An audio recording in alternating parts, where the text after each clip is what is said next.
빌립보서 강의 12번째 시간입니다. 제가 한 달에 한 번 참석하는 독서 모임이 있습니다. 이름이 남수다인데 남쪽에 사는 사람들의 수다라는 뜻입니다. 현재 6명의 목회자가 참여하고 있으며 장로교, 침례교, 독립교회 등 초교파적인 배경을 가지고 있습니다. 이 좋은 책을 매개로 교제를 나누고 있으며 1년에 한두 번은 저자를 직접 초청해서 이야기를 나누는 시간을 갖고 있습니다. 이번 달에는 최근에 많은 주목을 받고 있는 목사님 한 분을 모셨습니다. 물론 목회자가 연예인은 아니지만 최근에 몇 년 사이에 많은 주목을 받고 있는 말 그대로 뜨고 있는 목사님입니다. 이분은 원래 이 작은 교회를 목회하고 계셨는데 SNS, 이 페이스북에 올린 글들을 통해서 알려지기 시작했습니다. 현재는 몇만 명의 사람들이 이 목사님의 글을 매일같이 받아보고 있습니다. 이렇게 SNS를 통해서 알려지기 시작하자 이 출판사로부터 제의가 들어옵니다. 목사님, 책을 한 권 내봅시다. 그런데 이 책이 쪽박을 찼을까요? 대박이 났을까요? 어떨 것 같아요? 대박이 났습니다. 이후에는 여러 방송에 출연하게 되고 전국에 있는 교회들에서 집회 요청이 쏟아지게 됩니다. 이름도 없던 이 작은 교회 목회자가 몇 년 사이에 이 전국에서 알아주는 말 그대로 전국구 목회자가 된 것입니다. 그래서 이 모임에 있는 한 목사님이 물어봤어요. 목사님, 그렇게 유명세를 얻고 나니까 뭐가 달라지던가요? 목사님이 뭐라고 대답하셨을까요? 목사님, 얻은 것도 있지만 잃은 것도 있는 것 같습니다. 먼저 얻은 것은 뭘까요? 작은 교회 목회자의 형편이 그렇듯이 이 목사님도 경제적으로 여러 어려움들을 겪으셨습니다. 그러나 이제 책에서 인세가 나오고 강사로 초청되어 가게 되면 큰 교회의 경우 제법 두툼한 사례비를 받게 됩니다. 그렇다고 이 목사님이 부자가 됐다는 말이 아닙니다. 여전히 하나님 앞에서 중심을 지켜가며 교회에 수입을 헌금하고 부교육자들을 챙겨주고 이 공동체 안에 어려운 사람들이 있으면 그 사람들을 돕고 있습니다. 그렇다면 잃은 것은 무엇일까요? 이 전에는 없었던 오해하고 비난하는 목소리들이 생겨나기 시작한 것입니다. 예를 들어서 큰 교회의 집회를 거절하면 교만하다라는 소리를 듣게 되고 작은 교회의 집회 요청을 거절하면 유명해지니까 초심을 잃었다는 소리를 듣게 됩니다. 몰려오는 집회 요청을 다 수락할 수 없는 게, 다 응할 수 없는 게 지극히 정상인데 이러한 사정을 모르는 사람들은 어떠한 선입견이나 편견으로 오해하고 비난하는 것입니다. 이 목사님의 이러한 이야기를 들으면서 유명해지는 게 결코 좋은 일만 있는 게 아니구나 라는 생각이 들었습니다. 계속해서 빌립보서 말씀을 살펴보고 있습니다. 오늘 본문에서 바울도 이 빌립보 교회 성도들에게 자신의 잃은 것과 얻은 것을 설명하고 있습니다. 자신의 잃은 것과 얻은 것을 소개하고 있습니다. 여러분 궁금하지 않으세요? 바울이 잃은 것과 얻은 것의 실체가 무엇인지, 이 실체를 알기 위해서는 특별히 이 빌립보서 3장에서 전개되고 있는 대적자들과의 논쟁이 무엇인지를 잘 이해해야 됩니다.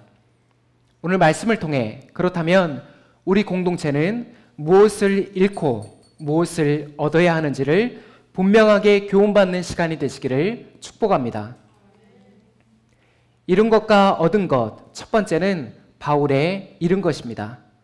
우리 지난주 설교 제목이 뭐였습니까? 누가 참 할례자인가? 바울이 왜 할례 이야기를 꺼냈습니까? 빌립보 교회를 공격하는 대적자들이 육체를 신뢰하는 할례를 자랑하는 자들이었기 때문입니다. 빌립보 교회를 향한 대적자들의 핍박이 두 가지가 있었다고 말씀을 드렸습니다. 먼저는 물리적인 핍박, 로마 제국을 등에 업은 핍박이었습니다. 이 다음이 사상적인 핍박이었습니다. 그 대표적인 게 뭐였습니까? 그리스도인이 되어도 뭐가 없으면 하나님 백성이 아니라는 거예요. 할례를 받지 않으면 하나님 백성이 아니라는 주장이었습니다. 그래서 바울이 이러한 대적자들의 주장에 정면으로 반박하고 있는 것입니다. 우리 4절에서 7절 말씀 함께 읽겠습니다. 시작. 비록 내가 육체를 신뢰할 만하지만 그렇습니다. 만일 어떤 다른 사람이 육체를 신뢰할 것이 있다고 생각한다면 나는 더욱 그렇습니다. 나는 8일 만에 할례를 받았고 이스라엘의 자손이며 베냐민 지파이고 히브리인들 중에 히브리인이며 율법으로는 바리새인이고 열심히는 교회를 핍박하는 사람이며 율법의 의로는 흠이 없는 사람입니다. 그러나 무엇이든지 내게 이익되던 것들을 내가 그리스도 때문에 다 손해로 여기게 되었습니다. 아멘. 4절에서 바울은 육체를 신뢰하는 할례를 자랑하는 대적자들에게 지금 뭐라고 이야기하고 있습니까? 나도 육체를 신뢰할 만하다. 육체를 신뢰할 것이 너희에게만 있다고 생각한다면 그거는 착각이다. 내가 너희들보다 육체를 신뢰할 조건들이 더욱 많이 있다. 이어지는 5절에서 6절이 그 구체적인 조건들을 설명하고 있는 것입니다.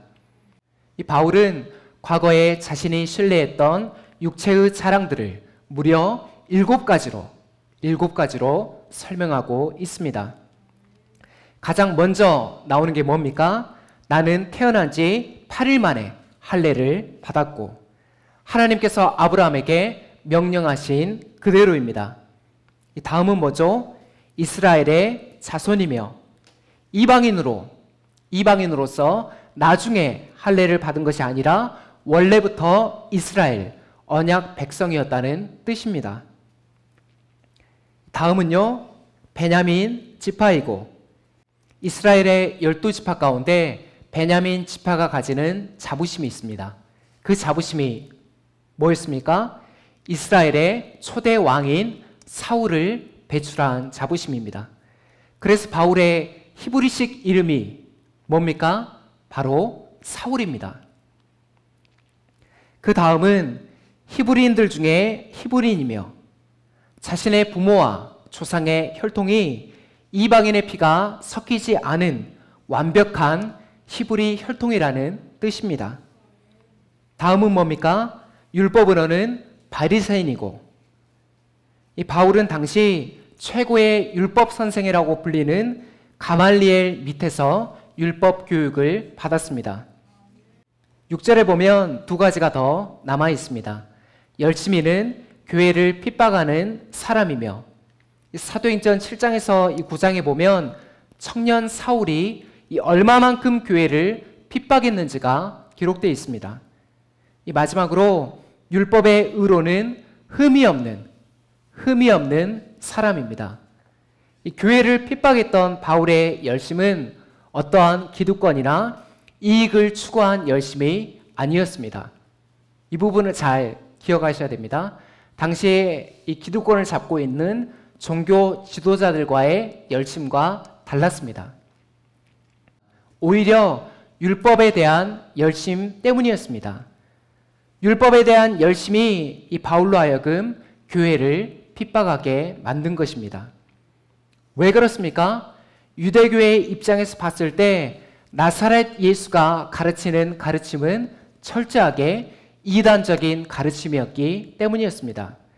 그래서 청년 사울은 하나님의 이름과 율법의 거룩성을 지키기 위해 교회를 핍박하는 그 일의 맨 앞자리에 섰던 것입니다. 여러분 어떻습니까? 이 바울이 육체를 신뢰할 만한 자격이 충분합니까? 충분하다 못해 차고 넘치고 있습니다. 지금 빌립보 교회를 핍박하는 이 유대주의자들과 비교해 봤을 때 게임이 되나요? 게임이 되지 않습니다. 게임이 안 돼요. 결론적으로 바울이 자신의 과거 이력을 이렇게 드러내고 있는 이유가 뭘까? 대적자들, 유대주의자들의 주장이 틀렸음을 밝히기 위함입니다. 그들이 자랑하는 혈통이나 율법, 할례로 치자면 바울이 가장 적격자이지만 바울은 결코 율법으로는 하나님 백성이 될 수 없음을 천명하고 있는 것입니다. 7절에서 바울은 과거에 자신이 추구했던 민족적인 자랑, 종교적인 열심이 분명 이익을 주는 조건이었음을 고백하고 있습니다. 뭘 주는 조건이었다고요? 자신에게 이익을 주는 조건이었습니다. 만약 바울이 바리새인의 길에 정진했다면 그는 분명 이 유대교의 큰 자리에 올라섰을 것입니다. 예수님 시대의 대제사장이던 가야바와 안나스가 있습니다. 이 그들처럼 엄청난 부를 축적했던 것처럼 바울도 충분히 가능성이 있었습니다. 그러나 바울은 그 모든 것들을 의도적으로 잃어버렸다, 적극적으로 쓰레기처럼 버려버렸다라고 고백하고 있습니다. 의도적으로 잃어버렸다, 적극적으로 쓰레기처럼 버려버렸다라고 고백하고 있습니다. 사랑하는 여러분, 이 사도의 고백이 어떻게 다가오시나요? 오늘날 교회를 한번 돌아봅시다. 마치 예수만 따라가면 모든 것, 건강과 부와 성공을 거머쥘 수 있다고 가르치는 교회가 그렇게 믿는 사람들이 어디 한둘입니까? 예수님이 말씀하신 제자도는 그리스도를 따를 때 잃는 것과 얻는 것이 분명하게 있음을 이야기하고 있습니다. 그런데 오늘날에는 잃는 것은 온데간데 없고 오직 얻는 것에만 관심이 있는 것 같습니다. 그 얻는 것도 예수 안에 있는 풍성한 삶, 영원한 하나님 나라의 가치가 아니라 지극히 현세적이고 기복적인 가치로 바꿔버렸습니다. 바울은 7절에서도 8절에서도 예수를 따르는 일 때문에 분명히 손해를 봤다고 밝히고 있습니다. 예수를 따르는 우리 공동체, 저와 여러분은 어떻습니까?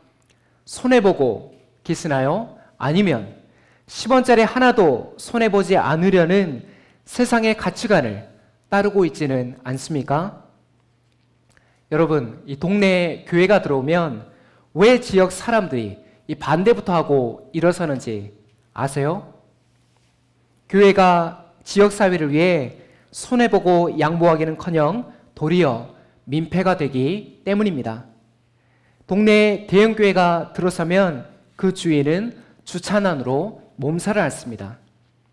물론 교회 주차장을 무료로 개방하는 교회들도 많이 있습니다. 참 귀감이 되는 일입니다. 그러나 이러한 교회들보다 그렇지 않은 교회들이 더 많다는 사실이 가슴 아픈 현실입니다. 그리스도 예수를 따르는 일에는 개인적으로나 공동체적으로 반드시 손해보는 삶을 요구합니다. 무엇을 요구한다고요? 손해보는 삶을 요구합니다. 세상은 손해보는 삶을 바보나 호구로 취급하지만 그리스도인과 교회 공동체는 이 손해보는 삶을 통해서 우리가 어느 나라에 속한 백성인지를 증명해낸다는 사실을 기억하시기 바랍니다. 잃은 것과 얻은 것, 이 두 번째는 바울의 얻은 것입니다. 우리 8절에서 9절 말씀 함께 읽겠습니다. 시작. 오히려 모든 것들을 손해로 여기는 것은 내 주 그리스도 예수의 지식의 고귀함 때문입니다. 그분 때문에 내가 모든 것을 잃었고 그것들을 쓰레기로 여김은 내가 그리스도를 얻고 그분 안에서 발견되려는 것입니다. 율법으로 인한 나의 의를 가지려는 것이 아니라 그리스도의 믿음으로 말미암은 것, 곧 믿음으로써 하나님으로 말미암은 의를 가지려는 것입니다. 아멘. 앞서 바울은 자신에게 이익을 주었던 모든 것들을 잃어버렸다고 고백했습니다. 이제 8절부터는 그러한 손해를 감내하면서까지 그가 얻고자 했던 것이 무엇인지를 설명하고 있습니다. 바울이 얻고자 했던 그것이 무엇입니까? 8절에 나오죠. 그리스도 예수의 지식의 고귀함. 이 원문에는 가까운 번역이지만 좀 어려운 번역입니다. 쉽게 말하면 그리스도 예수를 아는 지식입니다. 뭐라고요? 그리스도 예수를 아는 지식입니다. 그리스도 예수를 아는 지식이란 단순히 지식적으로 깨달은 내용을 의미하지 않습니다. 성령 안에서 그리스도 예수를 만난 경험, 이 경험을 통해 얻어진 지식을 뜻하는 것입니다. 철저한 체험을 통한 구원의 지식이 그리스도 예수를 아는 지식의 본질입니다. 바울은 이 지식을 언제 얻게 되었습니까? 다메섹에서 부활하신 그리스도를 만났을 때 얻게 되었습니다. 그 분명한 사건이 바울로 하여금 혈통적인 자랑이나 종교적인 열심, 율법의 의를 쓰레기처럼 버리게 만든 것입니다. 그래서 바울은 분명하게 말할 수가 있는 거예요. 빌립보 교회 성도들이여, 내가 가진 은은 율법에서 난 것이 아니라 십자가에 달리신 그리스도 예수의 신실함, 오직 그것을 믿음으로써 하나님으로 말미암은 의입니다. 그 누가 여러분들을 율법의 의와 할례로 미혹하더라도 흔들리지 마십시오. 하나님께로부터 오는 의, 오직 그것만이 우리를 하나님 나라 백성으로 삼아주는 은혜입니다. 그렇다면 이제 신앙의 목표는 종결된 것일까요? 나는 구원을 얻었고 하나님 나라 백성이 되었기 때문에 신앙의 목표가 달성된 것입니까? 아닙니다. 우리 10절에서 11절 말씀 함께 읽겠습니다. 시작. 내가 그분과 그분의 부활의 능력과 그분의 고난에 참여하는 것을 알려고 그분의 죽음을 본받아 어떻게 해서든지 죽은 자 가운데서 부활에 이르려고 합니다. 아멘. 이 바울은 우리에게 여전히 신앙의 목표가 남아있음을 분명하게 이야기하고 있습니다. 그게 구체적으로 뭡니까? 그리스도의 부활의 능력과 그분의 고난에 참여하는 삶입니다. 어려운 개념이 아니에요. 그리스도와 함께 죽고 그리스도와 함께 사는 삶입니다. 한마디로 그리스도와 연합된 삶입니다. 한마디로 뭐라고요? 그리스도와 연합된 삶입니다. 바울은 이 목표가 자신의 삶 속에서 이루어지기를 그 무엇보다 갈망하고 있습니다. 사랑하는 여러분, 바울이 모든 것을 손해로 여기고 얻으려고 했던 그리스도 예수를 아는 지식이 우리가 얻으려고 했던 것과 같은 본질의 것입니까? 이 또한 그리스도와 함께 죽고 그리스도와 함께 사는 삶이 현재 우리의 신앙의 목표가 되고 있습니까? 혹시 하나님을 추구하는 동시에 과거 바울이 신뢰했던 육체의 자랑들을 쫓고 계시지는 않나요? 어느덧 한국에 이 복음이 들어온 지 130년이 되었습니다. 이 한국 선교 초기에는 예수를 믿는 일 때문에 집안에서 쫓겨나는 일이 비일비재했다고 합니다. 왜냐하면 이 전통적인 유교 사상과 기독교의 가치관이 서로 상충되는 부분들이 있었기 때문입니다. 가장 큰 문제가 뭐였습니까? 바로 제사, 조상을 섬기는 문제였습니다. 어쨌든 그러한 시대에도 예수 믿는 사람들은 곳곳마다 생겨나기 시작했습니다. 이 당시 교회에 뭔가 매력적인 게 있었을까요? 오늘날처럼 화려한 예배당 건물이 있었습니까? 아무것도 없었어요. 외형적으로 보았을 때 뭔가 사람을 끌만한 요소는 없었습니다. 그렇다고 교회 공동체 안에 들어오면 뭔가 얻을 수 있는, 이익이 될 만한 요소가 있습니까? 있었습니까? 아니요. 오히려 얻는 것보다 잃을 것들, 핍박의 요소가 더 많았습니다. 그럼에도 그리스도인들이, 놀라운 것은 그럼에도 그리스도인들이 꾸역꾸역 생겨났다는 사실입니다. 이 역사를 우리가 어떻게 설명할 수가 있을까요? 이 답은 본질에서 찾을 수밖에 없습니다. 어디에서 찾을 수밖에 없다고요? 본질에서 찾을 수밖에 없습니다. 초기 선교사들이 전한 순수한 복음의 능력이 역사한 것입니다. 이전에 들을 수 없었던, 이전에는 경험해보지 못했던 복음의 가치 앞에 사람들의 영적인 눈이 열리기 시작한 것입니다. 그래서 잃을 것들이 더 많음에도 불구하고 그리스도인이 되기를 결단한 거예요. 잃을 것들이 더 많음에도 불구하고 그리스도인이 되겠다고 결단한 것입니다. 1919년 당시 개신교 인구는 전 국민의 1.5%도 되지 않았다고 합니다. 말 그대로 소수 종교입니다. 그럼에도 개신교는 3.1 운동이나 우리 민족사에서 매우 중요한 역할을 감당했습니다. 오늘날 지탄의 대상이 되어버린 교회의 모습을 생각할 때 우리가 먼저 회복해야 할 것이 순수한 복음의 능력, 바로 그리스도 예수를 아는 지식임을 다시금 깨닫게 만드는 것 같습니다. 말씀을 맺습니다.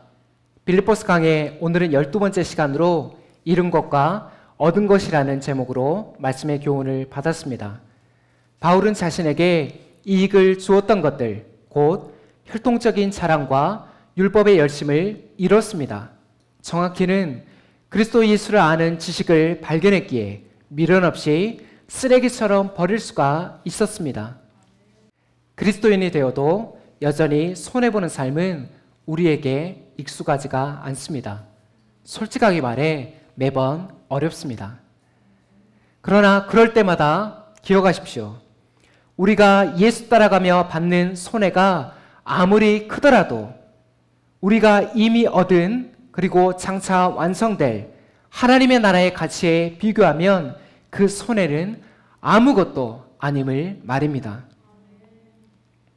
지금 이 시간도 세상은 눈에 보이는 가치들에 함몰되어 있습니다. 무엇인가 잃을 것을 두려워하고 하나라도 더 얻기 위해 동분서주하고 있습니다. 우리 또한 그 세상에 살고 있습니다. 그 안에서 우리 공동체는 바울이 추구했던 그리스도와 함께 죽고 함께 사는 삶, 그리스도와의 연합을 신앙의 목표로 삼으시기를 축복합니다. 이번 한 주간은 다음의 질문들을 진지하게 묵상하는 시간이 되시기를 권면합니다. 내가 예수를 따르며 잃은 것은 무엇이며 얻은 것은 무엇인가? 그리스도 예수를 아는 그 지식의 깊이는 나의 신앙의 연수와 얼마만큼 비례한지를 말입니다. 이 묵상 가운데 성령의 감동이 함께 있기를 예수 그리스도의 이름으로 축원합니다. 기도하겠습니다.